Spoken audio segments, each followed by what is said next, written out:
guys, welcome back to my channel. Selamat datang kembali di channel Maci. Kejap-kejap, kejap-kejap, macam tuh. Hai semuanya sobat online family Maci, apa kabar anda semua guys? Maci harap semuanya sentiasa sehat, selalu dipermudahkan segala urusan dan murahlah rezeki kita semuanya. Amin, amin. Indonesia dan Malaysia itu sama-sama memindahkan pusat pemerintahannya, tetapi berbedanya itu Indonesia memindahkan pusat pemerintahannya bersama dengan ibu kota negara Indonesia ya, menjadi ke IKN ataupun ibu kota Nusantara yang berada di Kalimantan. Kalau di Malaysia hanya memindahkan pusat pemerintahannya, tetapi ibu kotanya tetap di Kuala Lumpur ya. Pusat pemerintahan di Malaysia itu berada di Putrajaya dan kalau Indonesia berada di Kalimantan. Mari kita lihat guys, bagaimana perbedaan antara IKN Nusantara dengan Putrajaya yang berada di Malaysia dan bagaimana juga cara mereka untuk antara IKN Indonesia ini bersaing dengan Malaysia Putrajaya. Kita akan melihat bagaimana perbedaan ataupun daripada segi-segi bangunannya, daripada segi pemerintahannya. Mari kita saksikan sama-sama ya guys ya.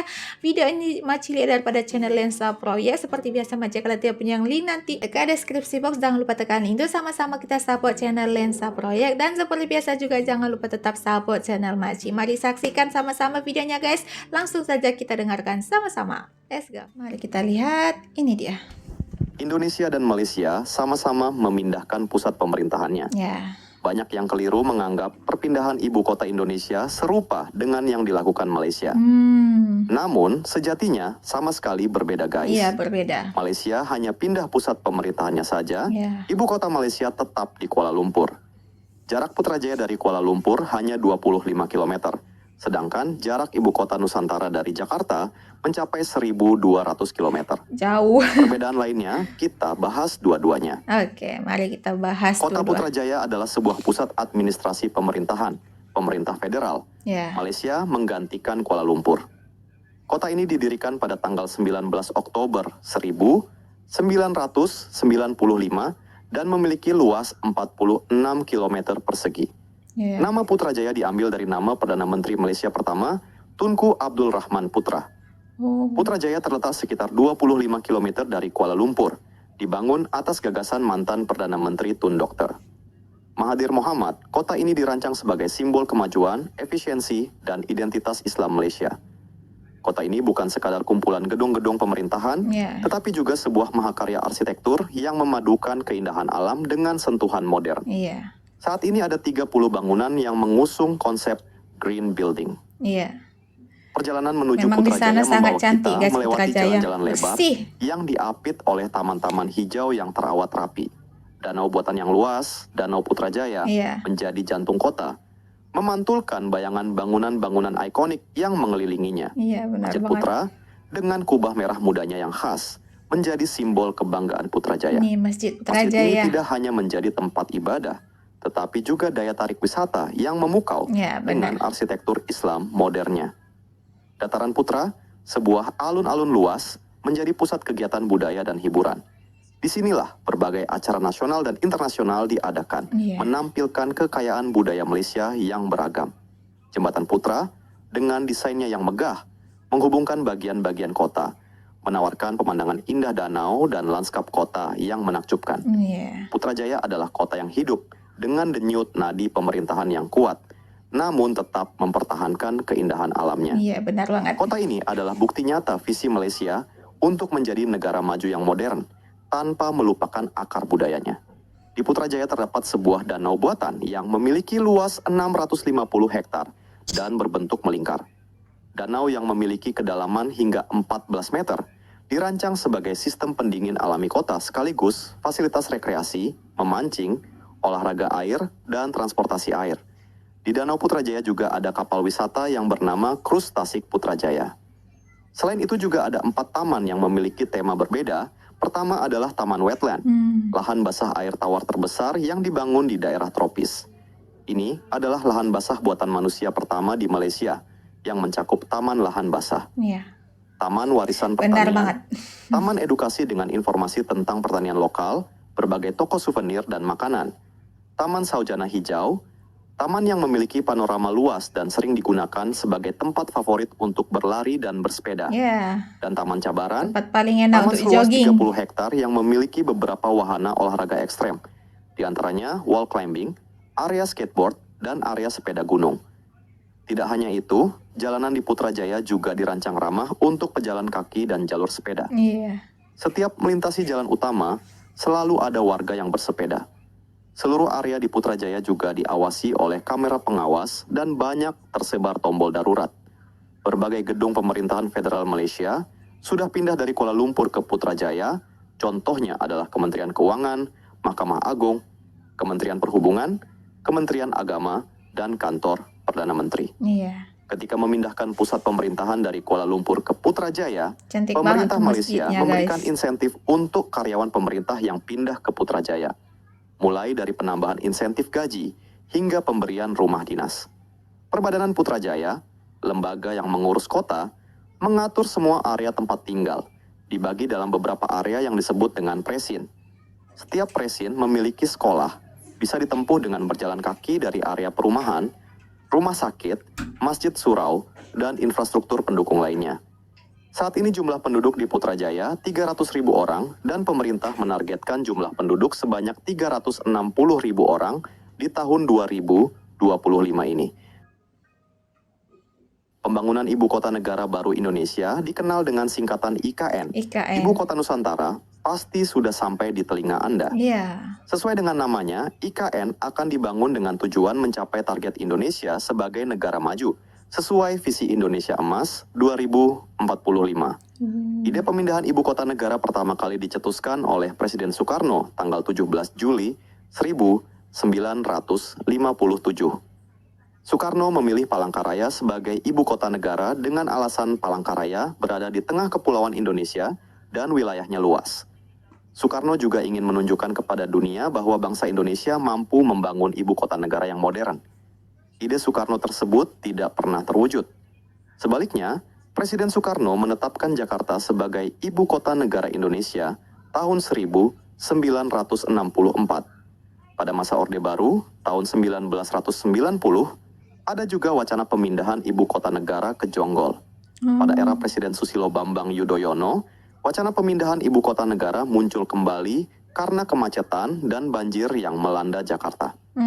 Terdapat 3 opsi yang muncul pada saat itu, yaitu tetap mempertahankan Jakarta sebagai ibu kota negara dan pusat pemerintahan dengan melakukan pembenahan. Jakarta tetap menjadi ibu kota negara, tetapi pusat pemerintahan dipindahkan ke daerah lain dan membangun ibu kota negara. Pemindahan ibu kota negara baru serius digarap oleh Presiden Joko Widodo. Iya. Pada tanggal 29 April Cantik banget 2019, Jokowi memutuskan memindahkan ibu kota negara keluar Pulau Jawa dan dicantumkan dalam RPJMN 2020 sampai 2024. Alasan pemindahan ibu kota negara untuk menghadapi tantangan masa depan. Sesuai dengan visi Indonesia 2045, yaitu Indonesia Maju, ekonomi Indonesia Indonesia maju. akan masuk 5 besar dunia pada tahun 2045. Pada tahun itu diperkirakan PDB per kapita sebesar 23.119 dolar Amerika. Tahun 2036, diperkirakan Indonesia akan keluar dari middle income trap. Oleh sebab itu, dibutuhkan transformasi ekonomi untuk mencapai visi Indonesia 2045. IKN mendorong pertumbuhan ekonomi yang inklusif dan merata termasuk di kawasan timur Indonesia. Selama ini, Pulau Jawa, khususnya Jakarta dan sekitarnya terkenal dengan pusat segalanya. Iya. Pemerintahan, politik, industri, perdagangan, investasi, teknologi, budaya, dan lain-lain. Maka dari itu, dengan adanya IKN, pemerataan pembangunan seluruh Indonesia bisa teratasi dengan cepat. Ibu kota Nusantara dirancang sebagai ibu kota pertama di dunia dengan konsep Smart Forest City. Ibu kota masa depan Indonesia itu dibangun di atas area hutan seluas lebih dari 250.000 hektar, 3 kali lebih luas dari Jakarta, di jantung Pulau Kalimantan. Pembangunan ibu kota Nusantara membuat Smart Future Forest City, di mana lebih dari 75% kawasan IKN dipelihara sebagai ruang hijau, sedangkan 25% sisanya akan digunakan sebagai lahan pembangunan. Nusantara menggabungkan beberapa elemen termasuk digitalisasi, keberlanjutan, ketahanan, dan inklusi. Kota baru ini bertujuan untuk mencapai standar bangunan ramah lingkungan, menciptakan lingkungan rendah karbon dan kondisi hijau untuk meningkatkan efisiensi energi berkelanjutan. Kehadiran kota ini bertujuan untuk menggabungkan desain terbaik dalam lingkungan, teknologi, dan industri hijau untuk menyediakan kota baru dengan etos kerja yang elegan dan maju. Istana Garuda merupakan satu dari bagian Istana Kepresidenan Nusantara yang dibangun di lahan seluas 55,7 hektar dengan luas tapak 334.200 meter persegi. Istana Garuda dirancang sebagai sesosok rumah yang berasosiasi pada burung Garuda. Tidak hanya berhenti pada landmark sebuah kawasan, tetapi lebih sebagai perwujudan pencapaian sinergi antara seni, sains, dan teknologi.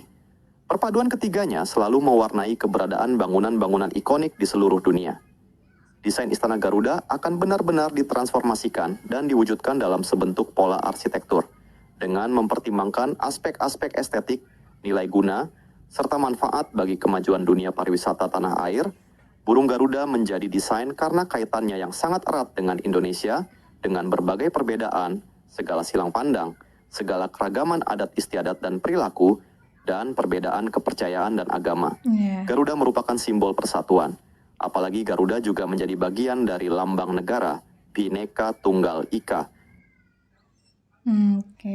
Nah guys, itulah tadi perbedaan antara IKN Nusantara dengan Putrajaya, bahwa Malaysia itu berpindah pusat pemerintahannya di Putrajaya tetapi ibu kotanya tetap di Kuala Lumpur. Berbeda dengan Indonesia, mereka berpindah ibu kota negara bersama dengan pusat pemerintahannya ke IKN Nusantara yang bertempatan di Kalimantan ya guys ya. Kita juga melihat tadi bagaimana perbedaan antara pembangunan-pembangunan yang ada di Putrajaya dengan di IKN itu memang berbeda jauh ya guys ya. Di Putrajaya, Makcik akui memang di sana tempatnya sangat cantik, go green, memang sangat hijau di sana dan yang pastinya sangat bersih. Makcik sangat suka, apalagi kalau pergi jalan-jalan ke Putrajaya, di bundaran Putrajaya, di depan Masjid Putrajaya itu memang sangat indah, sangat cantik untuk menikmati, apalagi kalau sore-sore pemandangannya sangat indah dengan ramainya anak-anak kecil, orang-orang dewasa di sana, ada yang berolahraga, ada yang bermain. Pokoknya di sana pemandangannya sangat cantik dan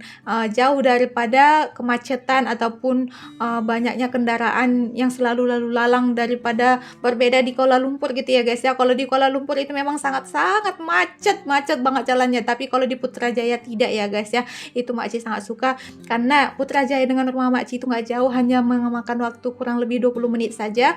Tetapi kalau di Indonesia ya guys ya, Indonesia ibu kota Nusantaranya IKN itu dengan Jakarta itu sangat jauh, 1000 km, sangat jauh ya guys ya.